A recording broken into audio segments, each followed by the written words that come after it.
Assalamualaikum warahmatullahi wabarakatuh. Salam sejahtera untuk kita semua. Dosen Komunikasi Efektif, Ibu Ida Wahyuni, AMD PKS SKM MHPM yang saya hormati, dan teman-teman semua yang saya cintai.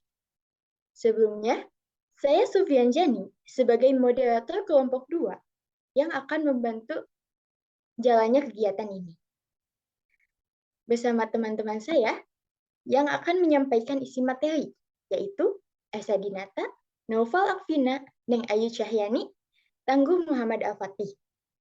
Di sini, kami akan menyampaikan hasil observasi yang telah dilaksanakan pada Jumat 26 Januari 2024 di Rumah Sakit Jasa Kartini.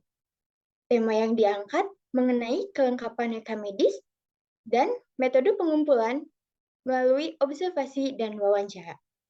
Untuk itu, saya persilahkan kepada teman saya.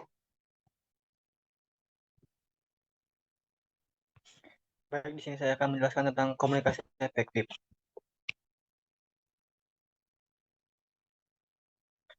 Komunikasi efektif adalah komunikasi yang tepat, waktu, akurat, lengkap, jelas, dan dipahami oleh penerima pesan, dan akan mengurangi potensi terjadinya kesalahan serta meningkatkan keselamatan pasien. Di sini juga saya akan menjelaskan tentang kelengkapan rekam medis. Rekam medis adalah berkas yang berisi catatan dan dokumen identitas pasien, hasil pemeriksaan, pengobatan, tindakan, dan apa pelayanan telah diberikan. Kelengkapan pengisian berkas rekam medis dapat memudahkan tenaga kesehatan dalam memberikan tindakan atau pengobatan pasien dan dapat dijadikan sebagai sumber informasi yang berguna bagi manajemen rumah sakit dalam menentukan evaluasi serta pengembangan pelayanan kesehatan. Kelengkapan rekam medis juga adalah suatu kajian atau telah isi rekam medis berkaitan dengan pendokumentasian, pelayanan, dan atau menilai kelengkapan data pasien. Kelengkapan berkas rekam medis diartikan juga sebagai pelayanan pengisian rekam medis 24 jam setelah selesai. Pelayanan harus lengkap sempurna 100%. Terima kasih kepada Tangguh Muhammad Al-Fatih yang telah menyampaikan materinya.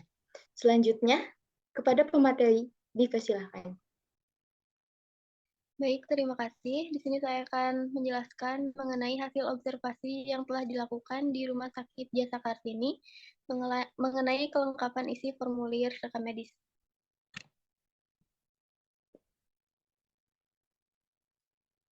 Yang pertama terkait pengisian identitas pasien. Identitas telah terisi lengkap baik individu maupun sosial. Namun di sebagian dokumen nomor KTP tidak terisi. Dan terkait tanggal dan waktu pelayanan, saat pasien datang dan rawat inap, tanggal masuk sudah sesuai. Dan untuk pengisian diagnosis sudah tertulis lengkap, namun di beberapa dokumen tidak memuat diagnosa sekunder.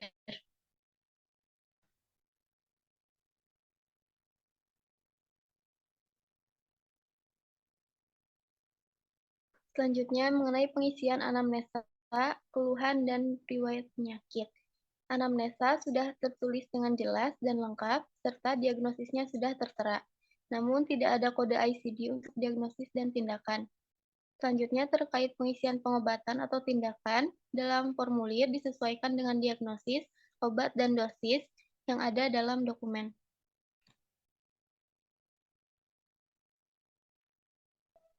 Lalu pengisian dari hasil pemeriksaan penunjang.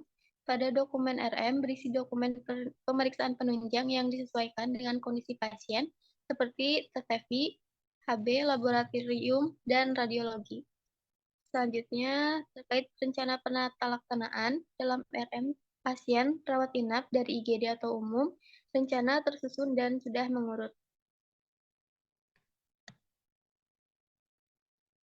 Lalu terkait kelengkapan isi inform consent, fasilitas pelayanan pasien, edukasi pasien terintegrasi, perintah, rawat inap, tindakan dokter dan anestesi, general consent, hak dan kewajiban pasien.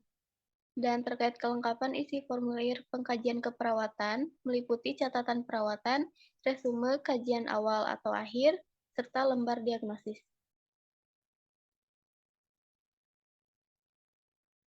Dan yang terakhir yaitu mengenai kelengkapan isi formulir catatan perkembangan pasien.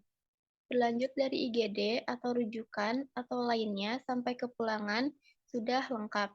Berisi hasil asesmen dan pemberi layanan, profesional asuhan, dan beberapa dokumen ada verifikasi komunikasi efektif, seperti tulis, baca kembali, dan konfirmasi.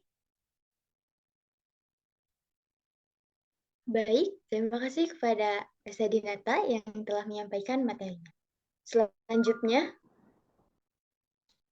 Baik, di sini saya akan membacakan tentang wawancara yang telah kita lakukan dengan salah satu petugas RMIK di Jasa Kartini. Komunikasi PMIK dengan nakes lain, komunikasi berjalan baik. Ada KLVCM sebagai indikator mutu rumah sakit, di mana PMIK harus membuat laporan dan hasilnya dikoordinasikan dengan pelayanan bidang keperawatan untuk perbaikan. Lalu, ketidaksesuaian pengisian dokumen rekam medis belum pernah terjadi karena ada panitia rekam medis di mana tiap formulir yang dibutuhkan perawat atau PPA lain dilakukan audit terkait item dalam RM. Lalu dikoordinasikan dengan PPA lain untuk melaksanakan sosialisasi terkait juknis pengisian dan penyamaan persepsi sehingga tidak ada kesalahan. Pengisian identitas pasien tidak dikenal menggunakan identitas Mr. X atau Mr. Y. Jadi dalam formulir tertulis Mr. X atau Mr. Y.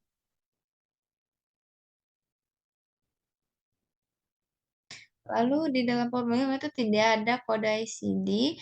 Untuk yang tidak ada, itu merupakan berkas yang dimana pasien pulang karena meninggal, dirujuk atau APS karena pasien saat kondisi pulang tidak ada DPJP-nya. Jadi pasien dipulangkan tanpa diagnosa akhir. Setelah berkas masuk ke unit rekam medis, nanti berkas diberikan kembali kepada DPJP untuk diisi diagnosa akhir.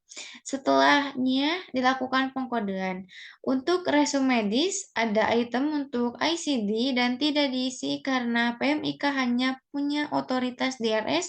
Sudah di SK oleh RS bahwa PMIK hanya boleh mengisi kode ICD di ringkasan masuk dan keluar saja.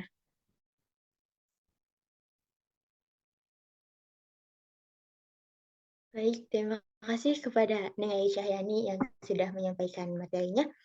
Selanjutnya, pada pemateri dipersilakan. Baik, terima kasih kepada moderator. Di sini saya akan menyimpulkan dari materi-materi teman-teman saya yang sudah disampaikan. Komunikasi tenaga kesehatan di Rumah Sakit Jasa Kartini sudah berjalan dengan baik. Terbukti dengan kelengkapan berkas rekam medis dan tidak adanya kesalahan pengisian dalam dokumen. Dan juga saya akan memberikan saran serta rekan-rekan saya akan memberikan saran berikut beberapa saran yang harus diperhatikan dari beberapa aspek yang perlu diperhatikan seperti pengisian nomor KTP dan kode ICD yang dicantumkan agar tidak ada kesalahan dalam proses administrasi. Terima kasih.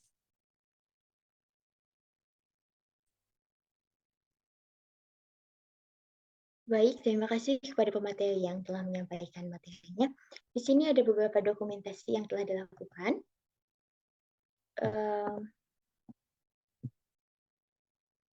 Lalu,